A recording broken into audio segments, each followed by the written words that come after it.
Happy Monday everybody, and hope everyone's having a great day so far. So there is a ton of news going on surrounding the fourth stimulus check. Over 150 economists and 21 senators now support recurring monthly stimulus payments for millions of Americans. So yes everybody, this means that we could expect to receive a fourth stimulus check in the near future. More and more Democrats and Republicans are pushing for the approval of a fourth stimulus check. I think it's really great that Democrats and Republicans are finally working together for the good of the American people. And I would love to see Congress approve this fourth stimulus check very soon. Now folks, don't forget that this Friday, I'll be announcing the winner of a free $100 Amazon gift card. And if you would like to enter to win, all you have to do is subscribe to my channel and share this video with your friends and family. I want to help my community, and I know that a free $100 Amazon gift card can go a long way for you. So be sure to enter the giveaway by subscribing to my channel everybody and sharing this video with your friends and family. Griff, the Senate is now in session working on the $1 trillion infrastructure bill. Was going to give us credit for half our pay-fors, they did. There's another half that a reasonable person would look at and say, yeah, that's a pay-for, but they won't give us credit because of their rules. So the petition for monthly stimulus checks of $2,000 is nearing its goal of 3 million signatures as cases continue to surge across the country. Those who have pushed for recurring direct aid include 21 senators and 150 economists.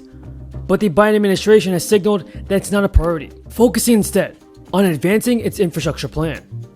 21 Democratic senators urged President Biden to deliver recurring direct payments in a letter. The lawmakers argued that the last federal stimulus check of $1,400 wouldn't be enough to support low-income families through the ongoing crisis. And led by Senate Finance Chair Ron Wyden, the coalition of senators include Dick Durbin of Illinois, Elizabeth Warren of Massachusetts, Bernie Sanders of Vermont, and Ed Markey. So yes everybody, Elizabeth Warren and Bernie Sanders are pushing for more stimulus relief payments. What do you think about this everybody? Do you believe that Bernie Sanders is doing his job in Congress and trying to help out the American people like you and I? Tell me your thoughts in the comments below. Even worse, talking about privatizing Social Security. So what we have got to do as a nation is, first of all, to understand Social Security is not going broke. Social Security has $2.8 trillion in the trust fund, can pay out every benefit owed for the next 19 years. But that's not good enough. What we need to do is expand Social Security benefits. The group also included a broad range of Democrats from moderates like Debbie Stabenow and Bennett to progressives like Booker and Warren. Now all of these Democratic lawmakers wrote that these stimulus payments help keep families out of poverty, but they also act as an economic stimulus by increasing spending and supporting jobs. Now is the time for boldness. The lawmakers also didn't specify how large and frequent the payment should be. A separate Democratic effort led by Representative Elon Omar of Minnesota, with more than 50 House members, also are pushing for more recurring stimulus payments for the duration of the crisis. In a tweet everybody, Representative Omar specified that the administration should approve $2,000 monthly payments until the crisis is over. Advance the bipartisan infrastructure bill and bring debate on the substitute amendment to an end. I repeat that Democrats are ready and willing to vote on additional amendments to the bill before moving to final passage.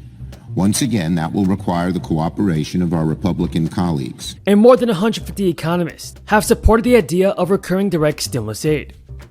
So yes everybody, it is a fact that more stimulus relief is definitely needed. More stimulus checks must be sent out to help out the American people. And if you believe that Congress has to do a better job in helping out the American people, then let's get this video to 1,000 likes. Now the lawmakers in Congress also stated that regular lasting, direct stimulus payments will boost consumer spending, driving the economic recovery, and shortening the recession. Despite the pressure, it is becoming increasingly clear that further federal stimulus checks could be sent out. The Biden administration has directed its attention to advancing the two infrastructure bills, neither of which contain any direct payments. And the stimulus package is going to provide $2.25 trillion, $39 billion to modernize public transit. And that's less than the $49 billion contained in the earlier bipartisan deal. Folks, this infrastructure deal that might just include a fourth stimulus check would invest $17 billion in port infrastructure and $25 billion in airports to address repair and maintenance backlogs. In addition, it would also invest $73 billion to rebuild the electric grid. And let's not forget everybody, included in this infrastructure package might be some things known as social infrastructure, which could include things like an increase to your Social Security benefits, as well as a fourth stimulus payment. but we're still waiting on Congress to see what they say about this. Now, the deal leaves out Biden's proposal to spend $400 billion to bolster caregiving for aging and disabled Americans, and that is the second largest measure in the American Jobs Plan. His proposal would have expanded access to long-term care services under Medicaid, which will eliminate the wait list for hundreds of thousands of people. It would have provided more opportunity for people to receive care at home through community-based services or from family members. So yes, everybody, I'm hoping that Congress does step up to the plate and sends out a fourth stimulus check. And if you guys agree, then let's get this video to 1,000 likes. Well, you talk to the Democrats, and they are actually eager to jump to this reckless tax and spending spree. It's going to start next week. We've already spent $6 trillion in coronavirus relief, and now they're talking about $3.5 to $5 trillion more of big government spending. It is time for the American people to stand up and speak out and say, we've had enough. It is time to stop, because the American people realize every one of them is in one way or another going to pay for this. They're suffering right now. Their paychecks are getting eaten away by inflation. $25 more a week every time you fill up with gas, $25 more a week when you go to the grocery store. So it's $50 less a week that you have to spend for other things just to buy the same amount of groceries and the same amount of gas that you were at the time that Joe Biden became president. We're talking about thousands of dollars a year eaten away from Americans' paychecks. And it's not just the inflation component. The amount of money they're talking about spending, the only way they can do that is significantly raising taxes. It's not just going to be on a couple of rich people or a couple of big companies. The amount of spending is so dramatic that everybody will be paying in one way or another. People are going to get hit in their savings, in their investments, in their retirement accounts. That is what's going to happen to each and every one of the folks in America who see what the Democrats are trying to do here.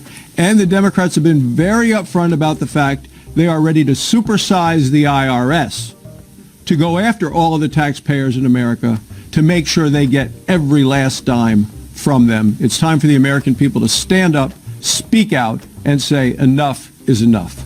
As the leader pointed out, we've got a bipartisan bill in front of us that's been negotiated for some time by a number of members on both sides of the aisle. But for most of our members, the first time they've seen it was Sunday night, really Monday morning. And it's more than 2,700 pages long, which somebody's pointed out is twice the size of the Bible. And in typical highway bill debates that I've been associated with through the years, it takes about 3 weeks to move a highway reauthorization across the floor. And in those cases, you've had a lot of committee input. It's gone through regular order. You've had at least 3 committees that have vetted it, and a lot of the members of those committees have had opportunities to offer amendments.